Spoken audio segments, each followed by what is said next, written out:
Magandang buhay guys! Ngayon magluluto po tayo ng ube champurado at ito po ang ating mga sangkap.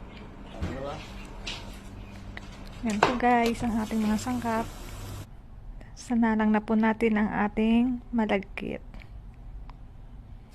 Patagyan po natin siya ng gata.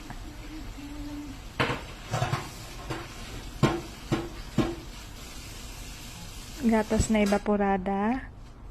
Nilagyan din po natin siya ng tubig syempre.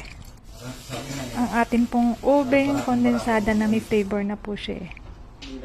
Lagyan po natin siya ng konting vanilla. At yung konting pangkulay na ube. Ayan na po ang ating ube champurado. Lalagyan po natin siya ng gatas na malabnaw. Yung evaporada po. At atin pong gagadgadan ng cheese. Para mas lalo po siyang sumarap. Yan po ang